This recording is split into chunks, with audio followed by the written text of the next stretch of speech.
اکبر اللہ اکبر۔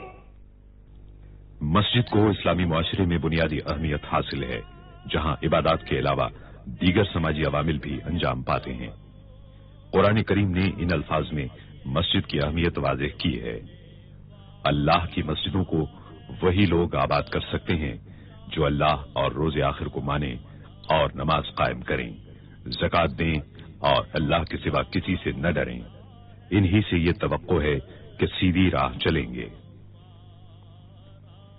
مکہ مکرمہ سے ہجرت کر کے حضور اکرم صلی اللہ علیہ وسلم حضرت ابو بکر صدیق رضی اللہ تعالیٰ عنہ کے ہمراہ اونٹنی پر سوار تشریف لائے۔ اونٹنی حضرت ابو ایوب انصاری رضی اللہ تعالیٰ عنہ کے مکان کے سامنے رکی۔ اس جگہ بقول حضرت انس رضی اللہ تعالیٰ عنہ آپ صلی اللہ علیہ وسلم نے نماز ادا کی اور اس کے فوری بعد آپ صلی اللہ علیہ وسلم نے وہاں مسجد تعمیر کرنے کا حکم دیا۔ رسول اللہ صلی اللہ علیہ وسلم نے وہ قطع زمین 2 یتیموں سے خرید لیا۔ کھجور کے پتوں اور تنوں سے تعمیر کی گئی 805 مربع میٹر کے مختصر رقبے پر واقع مسجد نبوی صلی اللہ علیہ وسلم تمام مساجد کے ڈیزائن کے لیے ایک مثال بن گئی۔ رسول اکرم صلی اللہ علیہ وسلم نے بنفس نفیس اس مسجد کی تعمیر میں حصہ لیا۔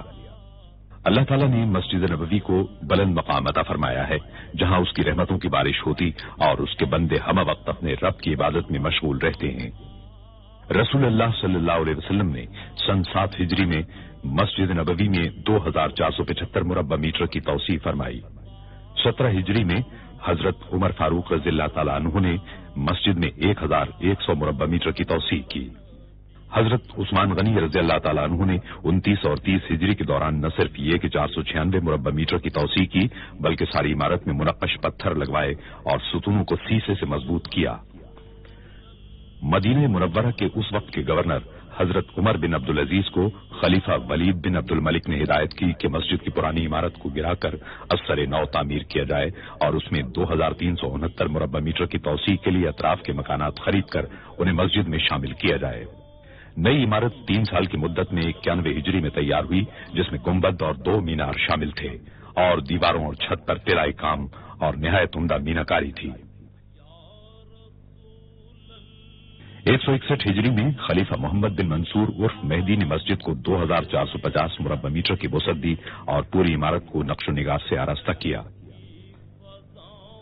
1233 ہجری میں آل عثمان سے تعلق رکھنے والے سلطان محمود نے مسجد کے گنبد کو دوبارہ تعمیر کرایا اور 1255 ہجری میں انہوں نے گنبد پر سبز رنگ کرایا، جس کی وجہ سے وہ گنبد خضرا کہلاتا ہے۔ اس کے بعد کئی صدیوں تک مسجد نبوی صلی اللہ علیہ وسلم میں کوئی بڑی توسیع نہیں کی گئی، حتیٰ کہ 1265 ہجری میں سلطنت عثمانیہ کے سلطان عبد المجید خان نے اسے عروس المساجد بنا دیا۔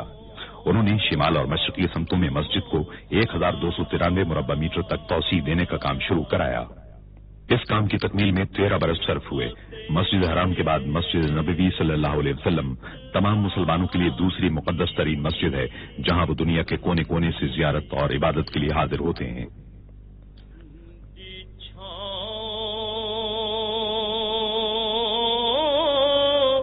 سلطان عبد المجید کے بعد مسجد میں کسی قسم کی توسیع یا تبدیلی نہیں کی جا سکی، اگرچہ یہاں آنے والوں کی تعداد میں مسلسل اضافہ ہوتا رہا۔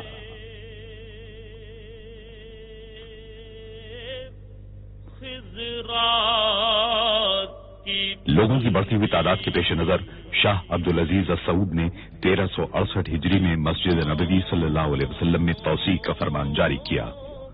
1370 ہجری میں ان کے صاحبزادے اور جانشین شاہ سعود بن عبدالعزیز نے توسیع کے کام کا سنگ بنیاد رکھا۔ یہ مسجد نبوی صلی اللہ علیہ وسلم میں پہلی سعودی توسیع تھی۔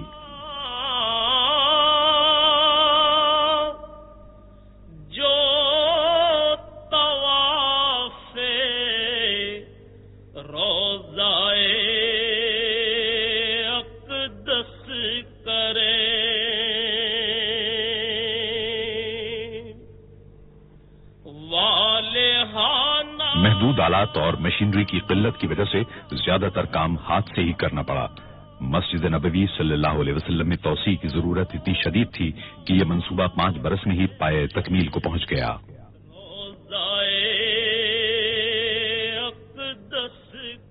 اس توسیع سے ترکی کے عثمانی دور کی مسجد کا رقبہ دگنا ہو گیا اور مسجد نبوی صلی اللہ علیہ وسلم میں تبدیلیوں کے ایک جامع عمل کا آغاز ہوا. وجد کرتی ان ہواؤں کو سلام. فضائی سفر کا سلسلہ شروع ہونے کے بعد سے عازمین حج اور عمرہ کرنے والوں کی تعداد میں تیزی سے اضافہ شروع ہوا. 1375 ہجری میں عازمین حج کی تعداد 1 لاکھ تھی، جو 1390 ہجری میں 10 لاکھ ہوئی اور اس کے بعد کے عشرے میں 20 لاکھ تک جا پہنچی. بعض ماہرین کی پیشگوئی ہے کہ آئندہ عشرے میں عازمین حج کی تعداد 50 لاکھ ہو جائے گی.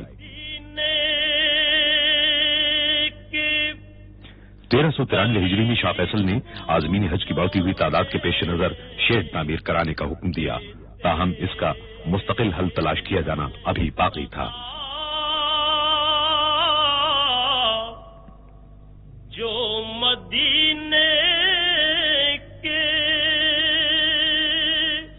گلی کوچوں میں 1402 ہجری میں خادم حرمین الشریفین شاہ فہد بن عبدالعزیز نے مسجد نبوی صلی اللہ علیہ وسلم میں ایک مرتبہ پھر توسیع کرنے کا فرمان جاری کیا. خادم حرمین الشریفین کی ذاتی نگرانی میں 3 سال کے مطالعے اور جائزے کے بعد مسجد کی توسیع کا نقشہ تیار کر لیا گیا، جس کے نتیجے میں مسجد کو اس کے موجودہ رقبے کے مقابلے میں 5 گنا توسیع دینا تھا اور رسول اللہ صلی اللہ علیہ وسلم کے دور کی مسجد کے مقابلے میں اس کی توسیع 100 گنا تھی. ان فقیروں 9 صفر 1405 ہجری کو خادم حرمین الشریفین نے اس عظیم الشان توسیع منصوبے کا سنگ بنیاد رکھا.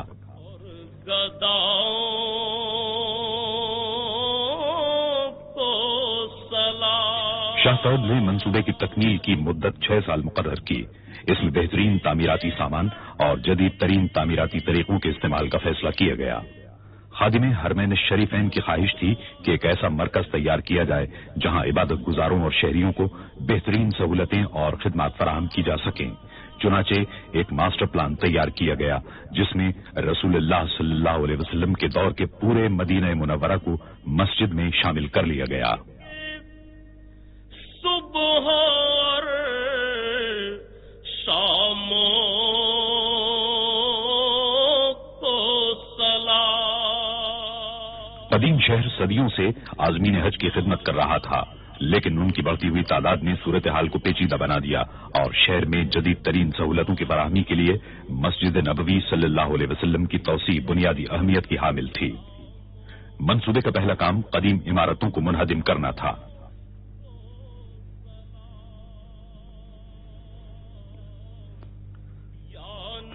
منہدم کرنے کا تمام کام دھماکہ خیز مواد کے استعمال کے بغیر ہی مکمل کر لیا گیا.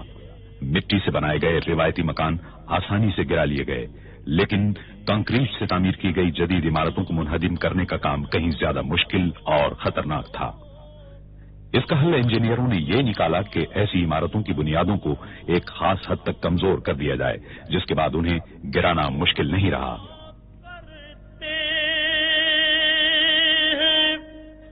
روز و شب تیرے دربار میں جو پڑھا کرتے روز. عمارتوں کو گرانے اور ملبے کو صاف کرنے کے کام کو مقررہ مدت میں مکمل کرنے کی غرض سے اس عمل کو 24 گھنٹے جاری رکھا گیا.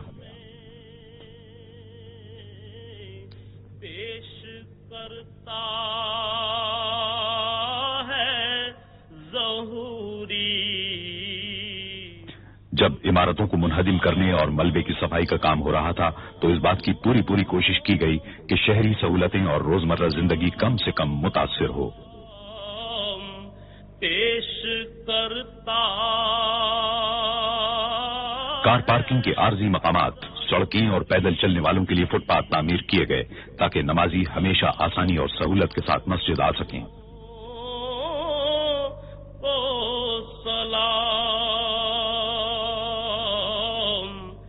یا تعمیراتی کام کے تمام مرحلوں میں یہ امر بدستور ایک رہنما اصول رہا۔ تیرے در کی فضاؤں کو سلام۔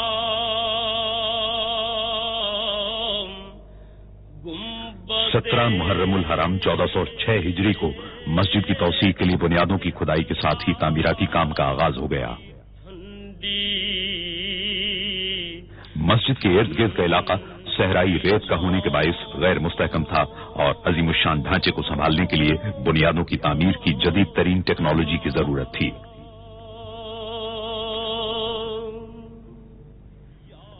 عمارت کی بنیادوں میں وزن کو برداشت کرنے والے 8525 مضبوط ترین پائپوں کے استعمال کا فیصلہ کیا گیا۔ صحرائی زمین کی کھدائی بے حد دشوار تھی۔ بعض اوقات ٹھوس پتھریلی زمین تک پہنچنے کے لیے 54 میٹر تک کھدائی کرنا پڑی۔ تعمیراتی انجینئروں اور سروے کرنے والوں نے پوری منصوبہ بندی اور یکسوئی کے ساتھ اس کام کو انجام دیا۔ جو پڑھا کرتے ہیں کھدائی کے کام کے پہلے مرحلے میں فولادی کیسنگ کو زمین کے اندر ڈالا گیا۔ تیرے دربار میں جو پڑھا کرتے ہیں روز و شب۔ شافٹ جو ہی اندر پہنچی، دیو ہیکل مشینوں سے کھدائی کا عمل شروع ہو گیا۔ کام کے اس مرحلے میں زمین کی ٹھوس تہ میں کیمیائی مادے بڑی مقدار میں ڈالے گئے۔ کرتا ہے ظہوری ان سلاموں کو سلام پیش کر۔ مسجد کی پائیداری کے سلسلے میں کامیابی کے حصول کے لیے بڑی تعداد میں بھاری مشینوں کا استعمال کیا گیا۔ اس عمل کے دوران انجینئر زمین کی تہ کے نمونوں کا معائنہ کرتے رہے تاکہ اصل چٹانوں تک پہنچنے کے عمل کو یقینی بنایا جا سکے۔ وہ مقامات جہاں بھاری ساختوں مثال کے طور پر نئے میناروں کی ضرورت تھی، وہاں جھٹکے برداشت کرنے والے جیکٹوں کے علاوہ فولاد کی کیسنگ بھی استعمال کی گئی۔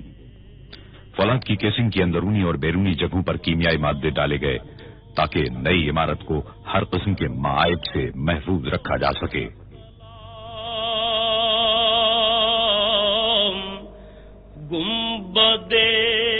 انتہائی مضبوط فولاد سے 12 میٹر طویل بیلن کی شکل کے پنجرے بنائے گئے۔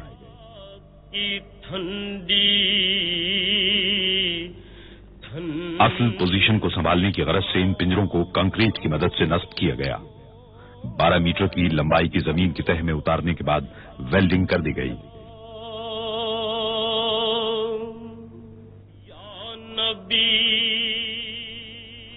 قریب ہی واقع ایک پلانٹ میں 1 لاکھ مکعب میٹر کا کنکریٹ تیار کرنے کا عمل جاری تھا۔ توسیع منصوبے کے دوران ہر مرحلے کی مناسب انداز میں رہنمائی کی گئی۔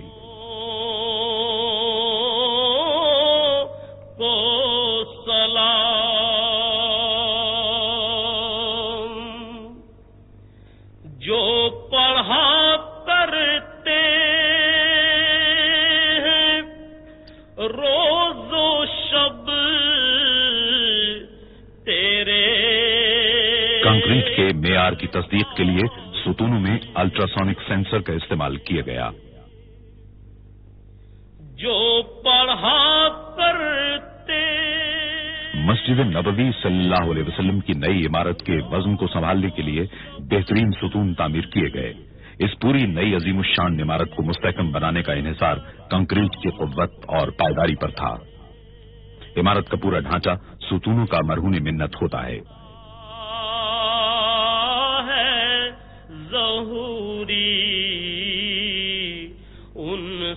اس ہال کی بنیاد میں کنکریٹ کے مقابلے میں فولاد کا استعمال زیادہ کیا گیا ہے تاکہ اس عظیم الشان ڈھانچے کو بے حد مضبوط بنایا جا سکے۔ پیش کرتا